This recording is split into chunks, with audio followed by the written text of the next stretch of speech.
मेरे को खास तौर से बताना है कि श्रीमद् भगवत गीता में वर्णित कर्मवाद के अमृत संदेश को जन जन तक सरल, व्यवहारिक और प्रासंगिक रूप में पहुंचाने की कार्यनीति पर। आज जो हम इकट्ठे हुए हैं, अब इस कार्यक्रम का ये पहला सत्र है और ये सत्र चलेगा 4:15 बजे तक। 4:15 बजे टी ब्रेक होगा, जिसमें टी ब्रेक में आप थोड़ा सा रिफ्रेशमेंट ले लें, और जिन्होंने भोजन नहीं किया उनको ये सुविधा है कि वो चाहे किसी भी समय अब से लेकर 4:15 बजे तक जब उन्हें उचित लगे वो भोजन के लिए अपनी सुविधा अनुसार चले जाएं। चुपचाप चले जाएंगे, चुपचाप भोजन कर लेंगे, वापस टाइम मिल गया तो वापस आके बैठ जाएंगे, क्योंकि थोड़ा सा डिले हो गया, लंबी दूरी है और लंबी दूरी में डिले हो ही जाती है। अब जो सबसे महत्वपूर्ण बात यह है कि ये पहला सेशन होगा। पहला सेशन में राम राज्य की प्रस्तावना, राम राज्य क्या करता है, कैसे करेगा, इस पर चर्चा होगी। दूसरे सत्र पर अपन ये करेंगे कि इसका हम कैसे जन जन तक पहुंचाएं, विस्तार कैसे करें, सब लोगों तक कैसे पहुंचें। और तीसरा सत्र जो होगा वो प्रश्नोत्तर का होगा। वो आपके मन में जितने भी प्रश्न उठेंगे उन सबको प्रश्नों का अपन सब मिलके निस्तारण करेंगे। और एक व्यक्ति का भी महत्वपूर्ण बात होगी तो हम सब भले ही उसको नहीं जानते, हम उसको मानेंगे। हमारे यहाँ जितनी भी प्रक्रिया होगी राम राज्य मिशन में वो पूर्ण सहमति की होगी, इसमें बहुमत का कोई रोल नहीं है। हो सकता है कि बहुमत कोई निर्णय ले और एक व्यक्ति बहुत अच्छा निर्णय ले तो हम सब मिलके वो एक व्यक्ति के निर्णय के साथ भी हो सकते हैं। एक दूसरे को संतुष्ट करते हुए हम आगे बढ़ेंगे। हमारी विचारधारा पूर्ण सहमति की होगी। इसलिए जो इसका कोट वर्ड है रामराज मिशन का वो है सर्वजन हिताय सर्वजन सुखाय। एक शब्द है बहुजन हिताय बहुजन सुखाय, उसका मतलब तो है ज्यादा से ज्यादा लोगों का हित और ज्यादा से ज्यादा सुख। लेकिन हमारे में है सर्वजन, यानी सभी का हित और सबका ही सुख, क्योंकि बिना सबका हित हुए एक तरफ जो हमारी तुला है वो डिसबैलेंस हो जाएगी। यदि कुछ का ज्यादा अच्छा सुख हो गया और कुछ का नहीं हुआ तो इनजस्टिस तैयार हो जाएगा, और जहां इनजस्टिस होता है वहां राम राज्य हो ही नहीं सकता। राम राज्य तो जब होगा जब किसी के भी साथ मन से, वचन से और कर्म से व्यक्ति को यह महसूस ही नहीं हो कि मेरे साथ अन्याय हुआ है। अन्याय हुआ है कि नहीं हुआ इसका तय व्यक्ति खुद करता है कि मेरे साथ अन्याय हुआ है या नहीं हुआ। मान लीजिए मैं दूध पीता हूं, मेरे को आपने दूध दिया तो मेरे साथ न्याय है। अब गोवर्धन सिंह जी दूध नहीं पीते और गोवर्धन सिंह जी को भी अपन जबरदस्ती दूध पिला दें तो इनके साथ न्याय नहीं हुआ, अन्याय हुआ। न्याय अन्याय का व्यक्ति खुद तय करता है। इसीलिए गीता में बहुत से प्रश्न होकर वासुदेव श्री कृष्ण ने अर्जुन के माध्यम से आम जन, प्रत्येक जीव के लिए गीता के जरिए कर्मवाद के सिद्धांत को प्रतिपादित किया। कर्मवाद का सिद्धांत क्या है? मैं करूंगा तो होगा, करसी तो होसी। एक पुरानी कहावत है राजस्थान में कि जो करसी वो होसी, कि यदि हम करेंगे तो वो होगा, हमने किया नहीं तो नहीं होगा। वासुदेव श्री कृष्ण परमात्मा, परमेश्वर थे। वो चाहते तो स्वयं ही तुरंत ही इस लड़ाई का अंत कर सकते थे, लेकिन उन्होंने कहा कि यदि मैं करूंगा तो लोग कहेंगे ईश्वर ने कर दिया। इसलिए अर्जुन लड़ना तुमको पड़ेगा, करना तुमको पड़ेगा। आप देखो अभिमन्यु का वध हो जाता है, हत्या हो जाती है, कृष्ण भगवान ने नहीं रोकी। क्या वो ये जानते नहीं थे कि कल अभिमन्यु मारा जाएगा? वो कह देते कि आज तेरा रथ किसी और से हाँकवा ले, आज मैं अभिमन्यु का रथ हाँकूंगा। और मान लीजिए उस दिन अभिमन्यु का रथ कृष्ण हाँकते तो कृष्ण तो अंदर जाना भी जानते थे, बाहर आना भी जानते थे, वो तो पूर्ण विद्या निधान थे। लेकिन वो अर्जुन के कहे अनुसार उन्होंने कहा कि मैं सुशर्मा से लड़ने जाऊंगा, तो वो सुशर्मा से लड़ने चले गए और अभिमन्यु की हत्या हो गई। हत्या हो गई तो बाद में उस दिन से सारे नियम कानून टूटने लग गए। तो कृष्ण भगवान का ये दृढ़ निश्चय है कि कर्मण्यवाधिकारेस्ते मा फलेषु कदाचन मा कर्म फल हेतुर्भूर्मा ते संगवस्तव कर्माणि। तुम्हारा अधिकार केवल अपने कर्म करने पर है, फल की इच्छा मत करो। फल तो मिलेगा ही मिलेगा, और फल किसके आधार पर मिलेगा? जैसा कर्म करेगा वैसा फल देगा भगवान। भगवान भी बाध्य है आपके कर्म के अनुसार ही फल देने के, यानी भगवान सर्वोच्च न्यायाधीश है। वो आपको, आपने कोई अच्छा कर्म किया, सुकर्म किया तो वो छिप नहीं सकता, और आपने कोई कुकर्म किया तो वो भी छिप नहीं सकता। कुकर्म का दंड मिलेगा, सुकर्म का प्रतिफल मिलेगा, वो आपको मिलेगा ही मिलेगा, उसको कोई नहीं रोक सकता। यह गीता का मूल रूप से कर्मवाद का सिद्धांत है। आप सब वरिष्ठ जन हैं और आपने दुनिया देखी है। आपने इस दुनिया में कहीं भी गीता का कार्यक्रम और पाठ होते हुए नहीं देखे होंगे। किसी ने देखा हो लंबा गीता का पाठ चल रहा है तो हाथ खड़ा करके बताए। आपने भागवत देखी है, सुनी है, सब जगह मिलेगी, गांव गांव में आपको भागवत होती मिलेगी। भागवत एक पुराण है जिसका नाम श्रीमद् भागवत पुराण है। वो एक बताती चीज है जो सुखदेव जी ने महाराज परीक्षित को बताई थी आखिरी 7 दिनों में, जब उनके पास समय नहीं रहा था। यानी कैसे मरना है, मरने से भय कैसे छूटे, ये ग्रंथ है। और सुखदेव जी द्वारा भगवान की करनी बताई गई कि भगवान ने किस जन्म में क्या क्या किया। और गीता क्या है? गीता युद्ध भूमि के अंदर, गीता ग्रंथ कहां सुनाया गया? बीच रण क्षेत्र में दोनों ओर की सेनाएं शस्त्र लेकर खड़ी हुई हैं, और जैसे आप सब विराजमान हैं ऐसे यहां बीच में खड़े हो जाओ। दोनों ओर का एक दूसरे को मरने मारने के लिए उतारू हैं, और वहां गीता का भगवान श्री कृष्ण अर्जुन को ज्ञान दे रहे हैं। और अर्जुन तो माध्यम है, वो ज्ञान प्रत्येक मानव मात्र के लिए दिया गया, क्योंकि अर्जुन और कृष्ण तो सखा थे, और वैसे भी वो ममेरे फुपेरे भाई थे, कभी भी दे सकते थे। लेकिन आज इस ज्ञान की इसलिए जरूरत पड़ी कि इस ज्ञान के बाद आगे के आने वाला हर जीव जंतु पीढ़ी और खास तौर से मानव जाति इस ज्ञान पर डटे।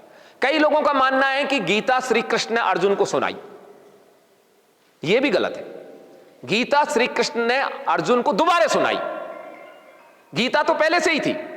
गीता के 4थे अध्याय में कृष्ण भगवान अर्जुन से कहते हैं कि सृष्टि के आरंभ में मैंने यह ज्ञान सूर्य को दिया, और सूर्य ने अपने पुत्र मनु को, मनु ने अपने पुत्र इक्ष्वाकु को। ऐसे परंपरा से राज ऋषियों के पास यह ज्ञान था, और वंश परंपरा से यह ज्ञान राज ऋषियों के पास था। इसीलिए जनक आदि ऋषियों ने मोक्ष प्राप्त किया, जनक आदि राज ऋषियों ने मोक्ष प्राप्त किया। अब एक बात समझ बैठ गई कि पिता से पुत्र और पुत्र से पौत्र तक यह ज्ञान था, लेकिन बहुत काल पहले काल के प्रभाव से वो नष्ट हो गया है, जिसे अर्जुन मैं तुम्हें आज फिर सुना देता हूं, ऐसा कहकर भगवान श्री कृष्ण ने अर्जुन को सुनाई। कृष्ण भगवान ने जब ये बात कही तो अर्जुन को एक संदेह हुआ कि कृष्ण और मैं दोनों समवयस्क हैं। समवयस्क मतलब बराबर की उम्र है। तो इन्होंने सृष्टि के आरंभ में अति प्राचीन राजा सूर्य देव को यह ज्ञान कब सुना दिया? एक चीज क्लियर रखें, ये जो आग के गोले दिखाई देते हैं, इनका नाम आपके हमारे पूर्वज सूर्य देव के नाम पर सूर्य पड़ गया है, पर यह सूर्य नहीं है, यह सूर्य के नाम पर सूर्य पड़ गया। जैसे किसी जगह का नाम गांधीनगर, जैसे हमारे रमजू भा जडेजा साहब हैं जो, अरे इनका तो नाम इसमें आपने लिखा नहीं, जो पहले आगे उनका नाम छोड़ ही दिया।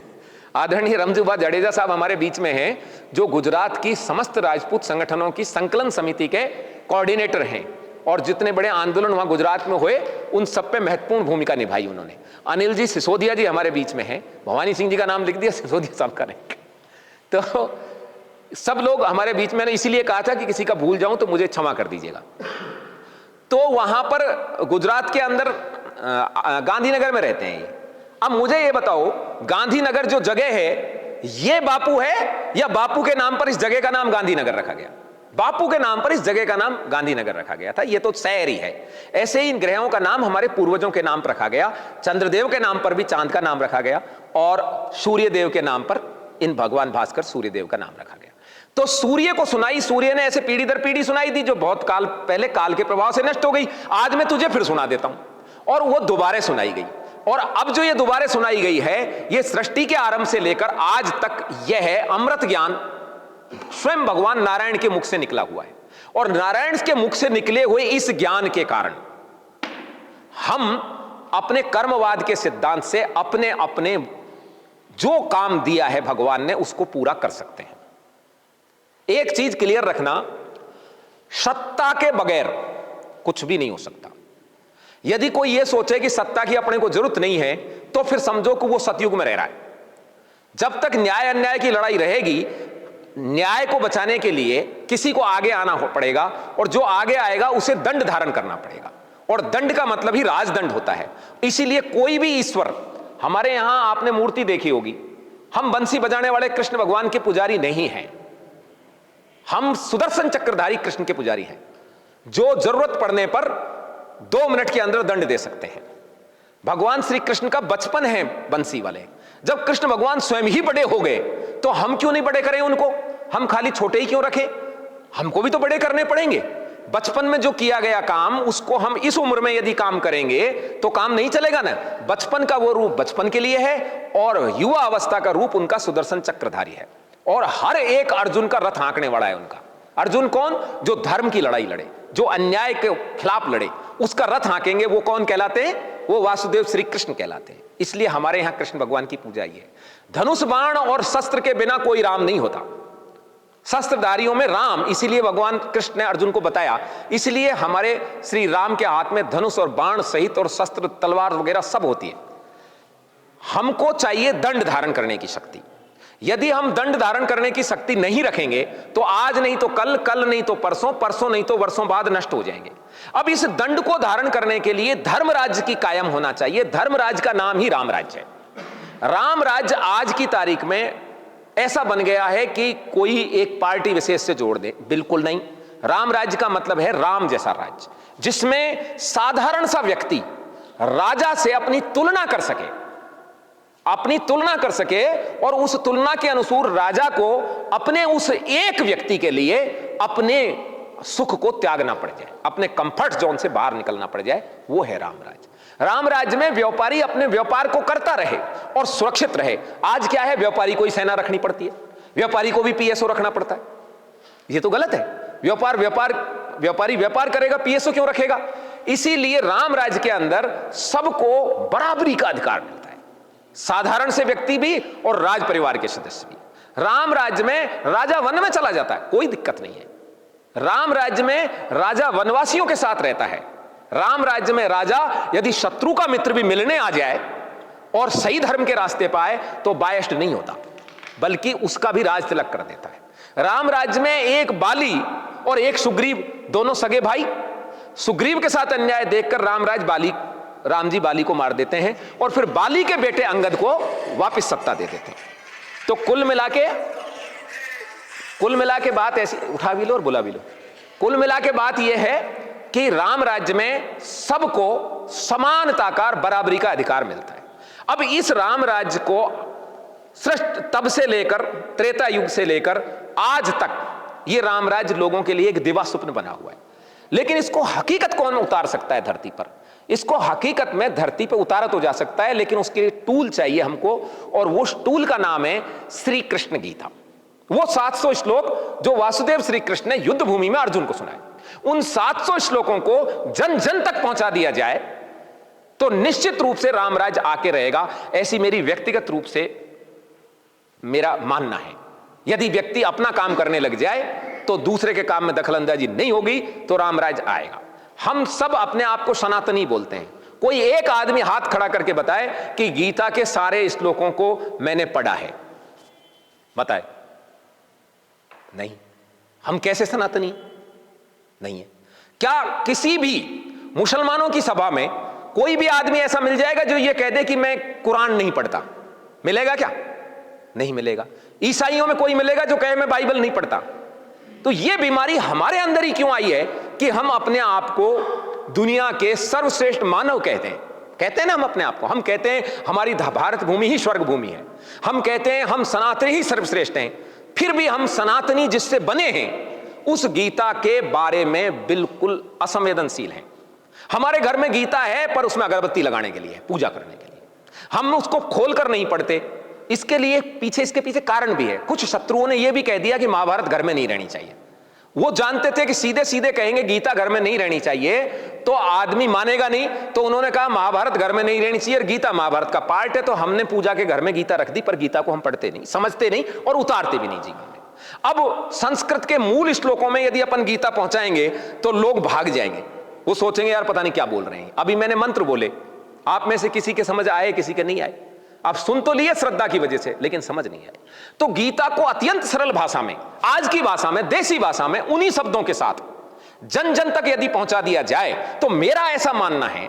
आपको एक श्लोक की बताता हूं। ब्राह्मणे गवि हस्तिनी स्वचा के स्व पंडिता समदर्शिनी, एक श्लोक है कि गाय, हाथी, कुत्ते और कुत्ते को पकाकर खाने वाला चांडाल और वेद विज्ञ ब्राह्मण में कोई भेद नहीं करना चाहिए। वो जो इनमें भेद नहीं करता वही समदर्शी होता है। अर्जुन को क्यों बता रहे हैं कृष्ण ये बात? अर्जुन पूछता है ये आप क्या बोल रहे हो? वेद विज्ञ ब्राह्मण और कुत्ते को पकाकर खाने वाला चांडाल दोनों बराबर होते हैं? बोला हाँ दोनों तेरे लिए बराबर होने चाहिए। क्यों? क्योंकि तू क्षत्रिय है और तू छोटे गांव का होगा या बड़े गांव का होगा, भेंडर का होगा या मेवाड़ का होगा, है तो ठाकर, है तो राजा ही। तो कभी न कभी तुझे न्याय करने का टाइम मिलेगा। और यदि तूने ये देखकर कि ये तो वेदविज्ञ ब्राह्मण है और ये कुत्ते को पकाकर खाने वाला चांडाल है, तेरे मन में बायस्ड भावना आएगी, तेरे मन में आएगा इसका पूजा इसका वो किया जाए। उस बायस्ड से बचने के लिए समदर्शी होना हर क्षत्रिय का जरूरी है। इसलिए अर्जुन, तेरे लिए यह जरूरी है कि तू ये भेद नहीं करेगा। यह चांडाल न्याय मांगने आएगा तो चांडाल को भी न्याय मिलेगा, ब्राह्मण न्याय मांगने आएगा तो ब्राह्मण को भी मिलेगा। न्याय के इस सिद्धांत को ही रामराज कहते हैं। और गीता को जन जन तक पहुंचा दिया गया तो मैं ही नहीं, सारी दुनिया ये मानती है कि जनता कर्मवाद के सिद्धांत पर अपना अपना कर्म करने लग जाएगी। जनता अभी क्या हो रहा है, आदमी को अपने अधिकार याद है, मेरे लिए ये नहीं मिला, मुझे ये नहीं मिला, कर्तव्य याद नहीं है। कर्तव्य से अधिकार की उत्पत्ति होती है, कर्तव्य से ही तो अधिकार की उत्पत्ति होती है। तो इस गीता को जन जन से हम पहुंचाएंगे कैसे, ये एक गंभीर विषय है। पहुंचाने के लिए ध्यान से सुनिएगा, अब आपकी जिम्मेदारी शुरू होती है। यहां से पहुंचाने के लिए हमको हमारी एक टीम, जिसमें लगभग 11 आदमी होते हैं। एक होता है कथाकार, जो गीता को सरल भाषा में जन जन तक पहुंचाएगा। 2 या 3 उसके साथ संगीतकार होते हैं। 2 उसके साथ होते हैं फोटोग्राफर्स और मीडिया वाले। कितने हो गए? 5 और 1 6। और एक व्यक्ति होता है जो उनकी व्यवस्था करेगा, खाने पीने रसोई की, इसकी।